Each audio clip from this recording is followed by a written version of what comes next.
Hi, my name is Ken Adair, and I am a people's lawyer and a retired judge. And I'm here to talk to you about civil voir dire and talking to jurors about the things that are important to you as a lawyer to help you identify not only those that you might need to strike for cause or in a peremptory challenge, but to help unify the jury and to include the jury, bring them together as a group, ultimately make them your jury panel or your jurors. And we'll talk about that more later. But right now I want to talk about greed. Greed. This case is about money. And you got to let the jury know this case is about money in some respects. It's primarily about justice, but it's ultimately about money. And as we've talked about before, it's about money because it's the only mechanism that we can hand out justice. This isn't the Old West. This isn't a shootout at the OK Corral. This isn't vigilantism where we just let people take this out and resolve it on the street.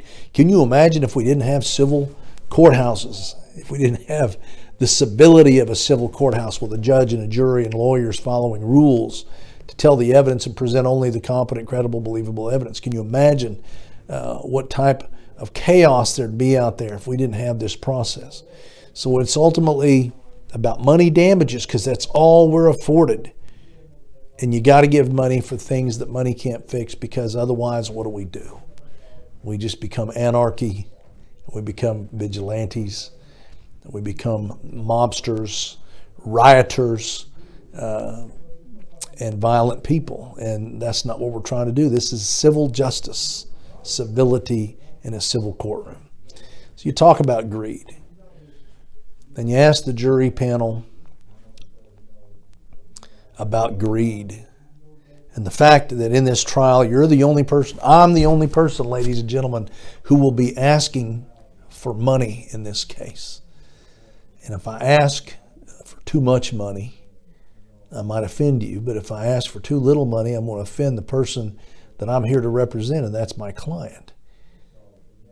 But I'm the only person asking for money, and I know for an absolute fact that makes me look greedy. Now let's talk about greed. Do any of you have any thoughts about whether or not the fact that I'm the plaintiff's lawyer and the only one in this process asking for money, does that make me greedy? And you hope somebody says, well, it kind of does. Because it does, kind of, doesn't it? Make you look greedy. And that's okay, because you're talking about it. You're not afraid of it. You're not running away from it in the presence of the jury. But I always ask, and I find an opportunity to ask this question, ladies and gentlemen, are you open to the possibility that a person that owes a debt of justice, that they haven't paid for what they broke, that they broke the social contract, that the safety is no accident, and they didn't follow the rules and therefore were not safe and therefore injured my client, that they broke the deal and they injured my client and they broke my client and they should pay? Then maybe when they refuse to accept responsibility, are you open to the possibility that they're the greedy one? Any of you not open to the possibility that they're the greedy one?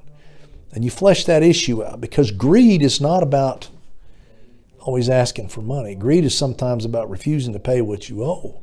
There are a lot of businesses out there, big multi-billion-dollar companies that refuse to pay their debts, and they litigate people of the kingdom come to refuse to pay their debts, and they're being greedy. And they'll say, oh, we're trying to improve value to our stockholders by not paying our debts or doing the things we're supposed to, or trying to find excuses out of getting to pay. That, my friends, is greed. And that's not about asking for money. That's about refusing to pay what they owe. Don't be afraid of greed. Don't be afraid of being perceived as the greedy one. But by God, you better talk about it. You better get it out there in the open. Let them know you're not afraid of that. Not afraid to be the one that's asking for money. And I have to let you know up front. Let's talk about greed. I hope this has been helpful. I look forward to talking to you some more. If you want to know more, go to Trial.Win or subscribe to the YouTube channel, or go to the Facebook that's listed at the end of this video. Thank you so much.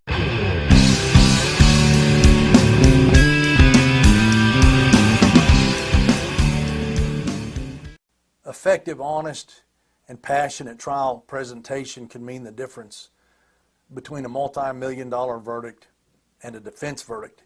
We all know that your client deserves complete justice, not that diluted version that we're always so often used to seeing in a courtroom. Don't go at this alone. When the stakes are high, you need an ally. I'm retired Judge Kenneth Adair, and I've helped many lawyers win good judgments for their clients at trial.